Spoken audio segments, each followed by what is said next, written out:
One of the questions that I see sometimes, not all the time, but I saw it today. But one of the questions I see on Twitter a lot is, bro, why are you speaking up about politics? You play video games and make YouTube videos for a living. How are you in any way qualified to speak on the topic? So I figured I'd make a video and address this question by using that question to springboard into a story about how I came to become interested in history and politics in the first place. And so I'll start at the beginning. I was born in a city called Santa Rosa, California. I was raised in a city called Petaluma, California, which is a decent-sized suburb of San Francisco. I want to say there's close to 100,000 people that live there. And it's a suburb, but it's also, there's a lot of agriculture in the area that I live in. It's wine country, and then there's a lot of other agriculture in the area too. So there are a lot of rural workers here as well, or rural people who have traditional conservative values. So I just want to say, I'm from California. One thing I see a lot from people that maybe that have never been here or live in another country or something like that, this idea that California is entirely liberal is just false, because when you went to my city, it was pretty conservative, I want to say. I mean, there were a lot of immigrants that came in too, and I don't know how they leaned politically, but as far as the white folk in my city, it was I want to say, I'm going to say it was mostly conservative, I think. I would have guessed that. The reason I would have guessed that is I went to parochial schooling from 2nd to 12th grade. I went to a Catholic school for 11 years of my life. I was raised in the Catholic Church, and that's just what I was surrounded with, was pretty conservative people. The kids that I went to school with, it was mostly white, and it was mostly upper middle class. We were not upper middle class. My father worked in law enforcement, ex-military. He worked as a cop in a couple different cities when I was growing up. He worked a lot of overtime. He spoke Spanish fluently, and so they used to call him in to do translating a lot. And so he would come home from working a long shift, lay down to go to sleep, and then 2 hours later get a call saying, "We need you to come and translate." He would commute back down to San Rafael, do that for a little bit, and then come home. So he was he is the hardest working man that I know. And I still have no idea how he was able to do that, to have the energy to do all that is a really remarkable thing. But he, strict military guy, and we would clash a lot of the times, because I don't know if you noticed, but I would not say that I fit the same kind of mold as my father in that respect. And so naturally there was a lot of clashing, and my mother was the one who was sort of like the counterbalance to both of us. So she would step in and try to be the peacemaker. And she also, if my father was the firm side of parenting, my mother was the soft side, which is to be expected, I think, a lot of the times with respect to traditional gender roles that we see. But she would try really hard to make sure that everybody in my family, I'm the youngest of five children. I have 4 older sisters. I'm the only boy, and I was babied because of that. But even more than being babied for being the youngest and the only boy, I was babied because my mother sheltered us quite a bit. She had real strict, both of them had real strict control over what we saw as kids, like what kind of media we were ingesting, and and they didn't have a lot of time too. My mom was working a lot too, and doing the bulk of the raising for as far as the kids go, because my dad worked graveyard shifts, and so he wasn't up when we were up and about most of the time. But she would be the one that would take point on making sure that if Christmas time was here, there were a lot of decorations, and everything was magical. It was meant to be like a fucking Disney movie, and it was awesome as a kid. The effort that she put into that, and how I felt as a result, it's something I'm grateful for to this day. But if we fast forward a little bit and we go to the point where I'm 18 years old, I'm in college. I've taken history before, but the sort of history that I had taken in my private Catholic school was the sort of history that was, I'm hoping that it's not the case in history books all over the country, but it was sort of like the circle jerk America's always right. Every war we've ever been in has been justified. Christopher Columbus was a good guy. Like these sort of things, these sort of lies that just get perpetuated over time, these lies that we tell our kids, that was what I was indoctrinated with as a kid, and I didn't question it. Nor did I have a particularly strong desire to learn much. I didn't get the best grades in grade school, and my teachers I would take these placement tests, because you got to take these like standardized tests at the end of the year.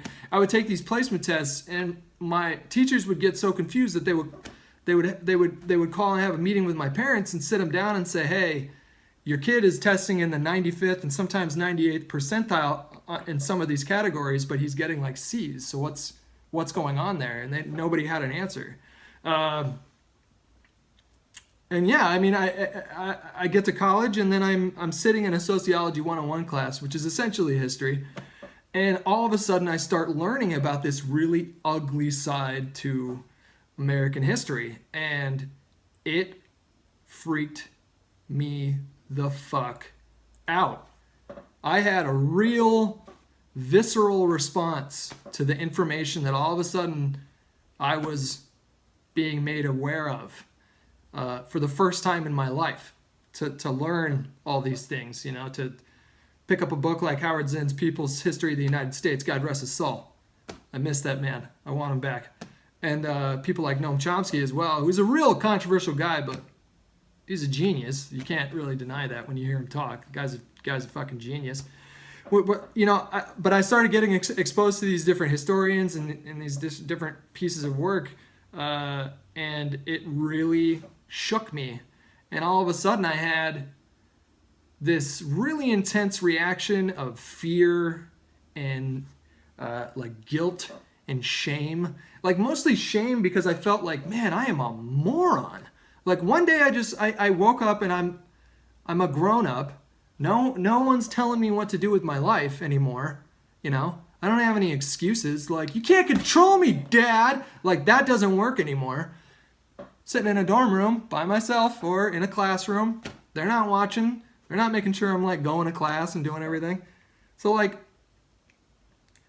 when it was just me and I realized like, holy fuck, I am an adult in this world, in this country, and I felt like that meant something different to me then than it did when I was a kid.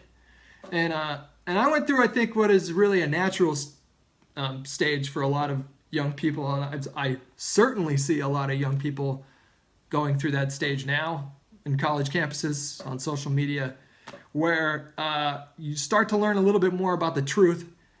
And then your initial reaction is to swing so far in the other direction that you lose sight of what you were pissed off about in the first place. And that, like, you could safely say that happened to me.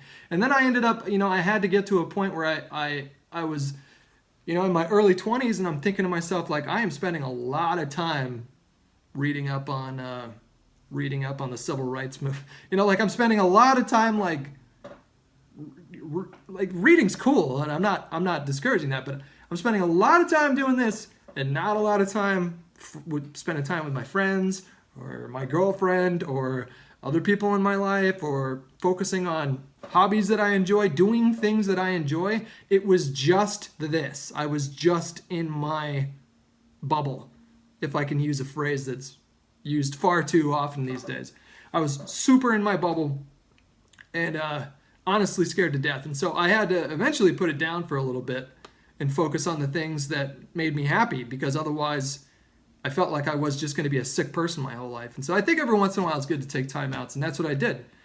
And that's right around the time that I picked up a Xbox controller, started playing Call of Duty and making YouTube videos and whatnot. But so yeah, that I wanted to talk to you guys today a little bit about that, because I wanted to let you know that I believe, and you can tell me if I'm wrong in the comments, but I believe that it does not matter who you are, or where you're from, or what school you went to, or what degree you have, or what political party you identify with, or who you want to have sex with, or anything like that.